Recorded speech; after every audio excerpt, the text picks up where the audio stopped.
নমস্কার বন্ধুরা, এই মুহূর্তে রয়েছে রাজ্যের সমস্ত কৃষকদের জন্য বিরাট বড় সুখবর। আপনি যদি একজন কৃষক হয়ে থাকেন এবং পশ্চিমবঙ্গ সরকারের কৃষক বন্ধু প্রকল্পের দ্বিতীয় কিস্তি অর্থাৎ রবি মরশুম টাকার জন্য অপেক্ষা করে রয়েছেন, তাহলে এই মুহূর্তে রয়েছে আপনার জন্য দুর্দান্ত সুসংবাদ। এই 2025 সালে কৃষক বন্ধু প্রকল্পের রবি মরশুম টাকা কবে থেকে দেওয়া শুরু হবে সেই বিষয়ে কিন্তু আজকে অর্থাৎ 31শে ডিসেম্বর 2025 উঠে এলো বিরাট বড় আপডেট। তাই বন্ধুরা, রিকোয়েস্ট রইল ভিডিওটি একটু স্কিপ না করে সম্পূর্ণ দেখার জন্য। ভিডিওটি সম্পূর্ণ দেখলে জানতে পারবেন আপনি আপনার ব্যাংক অ্যাকাউন্টে কবে থেকে এই কৃষক বন্ধু প্রকল্পের টাকা পাবেন। তাহলে বন্ধুরা, এবার দেখে নেওয়া যাক কী বলা হয়েছে আজকের এই প্রতিবেদনে। কৃষক বন্ধু দ্বিতীয় কিস্তি টাকা দেওয়া শুরু 31শে ডিসেম্বর 2025। দেখতে দেখতে এসে গেল 31শে ডিসেম্বর। বছরের শেষ রাত পেরোলেই নতুন বছরের শুরু। কিন্তু বছরের একেবারে শেষ লগ্নেও রাজ্যের বহু কৃষকের মনে স্বস্তি নেই, কারণ এখনও পর্যন্ত তাদের ব্যাংক অ্যাকাউন্টে কৃষক বন্ধু প্রকল্পের দ্বিতীয় কিস্তি টাকা জমা পড়েনি। তাই চাষিদের মনে স্বাভাবিকভাবেই নানা প্রশ্ন ঘুরপাক খাচ্ছে। তাহলে কি এবার আর টাকা মিলবে না, নাকি কৃষক বন্ধু প্রকল্প বন্ধ হয়ে গেল? ডিসেম্বর তো শেষই হয়ে গেল, তবে কি জানুয়ারিতে টাকা দেওয়া হবে? এই প্রশ্নগুলো শুধু কৌতূহল নয়, এর পেছনে রয়েছে মাঠে কাজ করা মানুষের বাস্তব দুশ্চিন্তা। চাষবাসের খরচ, সংসারে টানাপোড়েন সব মিলিয়ে এই টাকার উপর অনেকটাই ভরসা করে থাকেন কৃষকরা। আসলে চাষিদের এই অনিশ্চয়তার কথা মাথায় রেখেই 2019 সালের 1 জানুয়ারি রাজ্য সরকার চালু করেছিল কৃষক বন্ধু প্রকল্প। মূল ভাবনা ছিল চাষের সময় যেন কৃষকদের হাতে অন্তত কিছু নিশ্চিত অর্থ থাকে, যাতে টাকার অভাবে চাষের কাজে বাধা না পড়ে। পরে 2021 সালের 17 জুন এই প্রকল্পকে নতুনভাবে সাজিয়ে চালু করা হয় কৃষক বন্ধু নতুন প্রকল্প নামে। নতুন ব্যবস্থায় জমির পরিমাণ অনুযায়ী আর্থিক সহায়তা দেওয়া হয়। যাদের 1 একর বা তার বেশি জমি রয়েছে তারা বছরে মোট 10,000 টাকা করে পান, আর যাদের জমির পরিমাণ 1 একরের কম তাদের জন্য রয়েছে বছরে 4,000 টাকার সহায়তা। এই টাকা একসঙ্গে দেওয়া হয় না, 2 দফায় সরাসরি কৃষকের ব্যাংক অ্যাকাউন্টে পাঠানো হয়। নিয়ম অনুযায়ী প্রথম কিস্তির টাকা সাধারণত এপ্রিল থেকে সেপ্টেম্বরের মধ্যে দেওয়া হয়, আর দ্বিতীয় কিস্তির টাকা অক্টোবর থেকে পরের বছরের মার্চ মাস পর্যন্ত এই সময়ের মধ্যে দেওয়া হয়।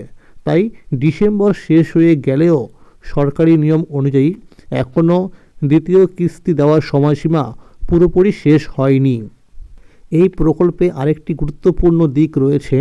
কোনো কৃষকের বয়স যদি 18 থেকে 60 বছরের মধ্যে হয় এবং দুর্ভাগ্যবশত তার মৃত্যু ঘটে, তাহলে তার পরিবারকে এককালীন 2 লক্ষ টাকার আর্থিক সহায়তা দেওয়া হয়। ইতিমধ্যেই রাজ্যের বেশিরভাগ কৃষকের স্ট্যাটাসের ঘরে অ্যাকাউন্ট ভ্যালিড দেখা যাচ্ছে, অর্থাৎ কৃষক বন্ধু প্রকল্পের দ্বিতীয় কিস্তি দেওয়ার প্রস্তুতি প্রায় সম্পূর্ণ। এখন শুধু বাকি রয়েছে মাননীয় মুখ্যমন্ত্রী মমতা বন্দ্যোপাধ্যায়ের আনুষ্ঠানিক ঘোষণা। গতকাল 30শে ডিসেম্বর মঙ্গলবার বাঁকুড়া জেলায় মাননীয় মুখ্যমন্ত্রীর একটি সভা ছিল। সেই সভার দিকে তাকিয়ে রাজ্যের বহু কৃষক টিভির খবর চ্যানেলে এবং মোবাইলে সরাসরি সম্প্রচার দেখছিলেন। অনেকেই আশা করেছিলেন সেখান থেকে হয়তো কৃষক বন্ধু প্রকল্পের টাকা ছাড়ার ঘোষণা আসবে, কিন্তু শেষ পর্যন্ত গতকাল কোনো অর্থ রিলিজের ঘোষণা হয়নি। তবে বিভিন্ন কৃষি অফিস থেকে পাওয়া তথ্য বলছে প্রকল্পের প্রশাসনিক কাজ প্রায় শেষ পর্যায়ে। এখন শুধু মুখ্যমন্ত্রী সবুজ সংকেত পেলেই কৃষকদের ব্যাংক অ্যাকাউন্টে টাকা পাঠানো শুরু হবে। আগের বছরের সময়সূচি লক্ষ্য করলে দেখা যায় 2021 সালে 8ই ডিসেম্বর, 2022 সালে 21শে ডিসেম্বর, 2023 সালে 12ই ডিসেম্বর এবং 2024 সালে 21শে নভেম্বর কৃষক বন্ধু প্রকল্পের রবি মরশুমে টাকা দেওয়া হয়েছিল। এখনও পর্যন্ত এমন কোনো বছর হয়নি যখন এই টাকা ডিসেম্বরের পর দেওয়া হয়েছে। সাধারণত নভেম্বর বা ডিসেম্বরের মধ্যেই টাকা দেওয়া হয়েছে। সেই ধারাবাহিকতা অনুযায়ী সূত্রের খবর 2026 সালের 7ই জানুয়ারির মধ্যেই কৃষক বন্ধু প্রকল্পের দ্বিতীয় কিস্তি টাকা দেওয়া শুরু হতে পারে। কৃষি দপ্তরের আধিকারিকদের সঙ্গে কথা বলে জানা গেছে, এবছর টাকা দিতে কিছুটা দেরি হওয়ার অন্যতম কারণ হলো অনেক কৃষকের কৃষক বন্ধু প্রকল্পের সঙ্গে আধার নম্বর এখনও লিঙ্ক করা নেই। যেসব কৃষকের স্ট্যাটাসের ঘরে আধার সংক্রান্ত তথ্য দেখা যাচ্ছে না, তাদের কৃষি অফিসে গিয়ে আধার লিঙ্ক করাতে হচ্ছে।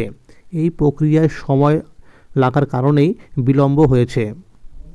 কৃষি দপ্তর জানিয়েছে, এবার ধাপে ধাপে টাকা পাঠানো হবে, অর্থাৎ সব কৃষকের অ্যাকাউন্টে একদিনে টাকা ঢুকবে না। যাদের নথিপত্রে কোনো সমস্যা রয়েছে তাদের কৃষি অফিসে যোগাযোগ করে ডকুমেন্টস যাচাই করাতে হবে। যাচাই শেষে অফিস থেকে অ্যাপ্রুভ হয়ে গেলেই তবেই টাকা দেওয়া হবে।